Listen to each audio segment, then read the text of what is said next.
안녕하십니까. 골든부동산 소장 골든 아저씨입니다. 오늘은 부산지방에 따라오른 아파트 매매 시장에서 발생되는 계약 해제 부분에 대하여 알아야 할 사항을 방송해 드리도록 하겠습니다. 부산의 조정구역 해제와 더불어 작년 11월부터 서서히 불어오던 아파트 매매 시장의 활기가 이제는 부산 전역과 인근 지역까지 번져가는 추세입니다.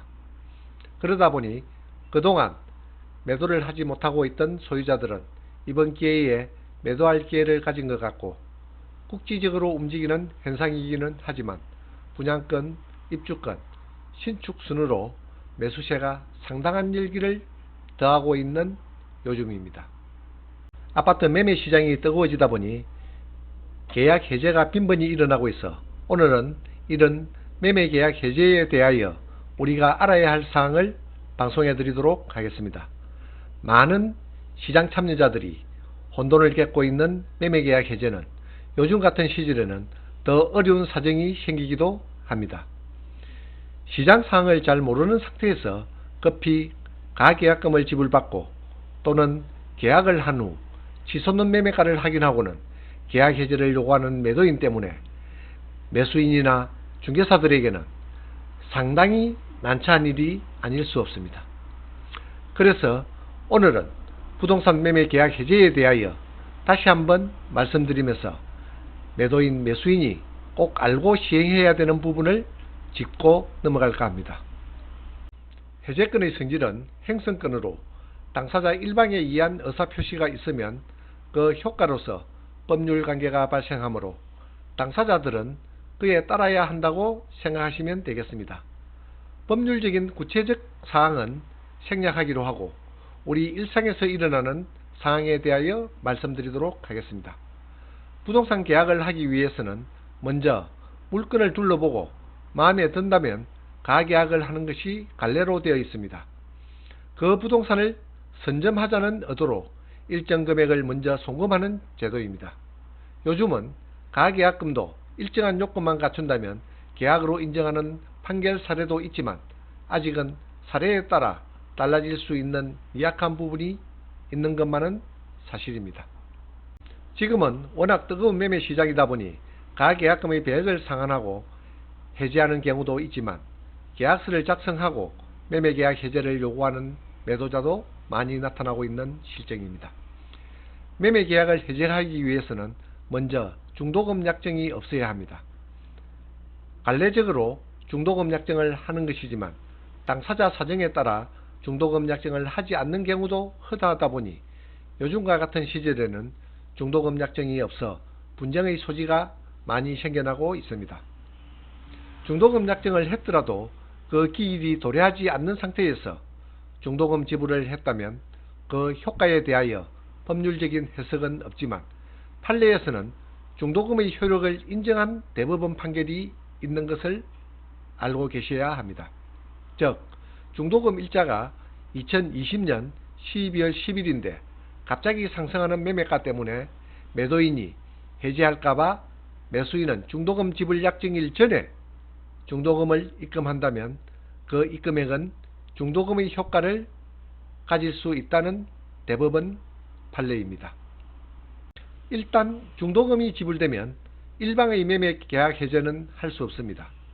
그때부터는 등기 이전에 대한 이행에 들어가야 한다고 말씀드립니다. 그러다 보니 중도금 약정을 하지 않는 계약 내용에 대한 불만도 터져나오고 있는 실정입니다. 중도금 약정이 없는 계약은 잔금일까지 매도인은 계약금의 배액을 상환하고 매수인은 계약금을 포기하고 계약을 해지할 수 있는 조건을 가지고 있기 때문에 상황에 따라 좀 자유로울 수 있는 계약 내용입니다. 요즘같이 급등하는 매매가를 보일 때는 매수인은 불안할 테고 매매 시장이 급속히 냉각한다면 매도인이 불안하겠지요. 이러한 상황에 관계없이 매매 계약을 진행하기 위해서는 중도금 약정을 하는 것이 바람직하다고 말씀드릴 수 있습니다. 사정에 따라 중도금 약정이 없더라도 계약금을 많이 지불했다면 계약 해제는 어려울 것입니다. 과도한 계약금은 문제가 될 수 있지만 계약금 약정금에 대한 명확한 규정은 없기 때문에 중도금을 지불할 수 없는 매수인은 이런 방법도 효과적일 수 있습니다. 급변하는 시장에 계약금의 배액을 상환하고 얼마나 올라야 할지 모르지만 계약금 이상 상승했다면 대다수의 매도인은 계약을 파기하고 다른 매수인을 찾는 경우를 많이 볼 수 있습니다.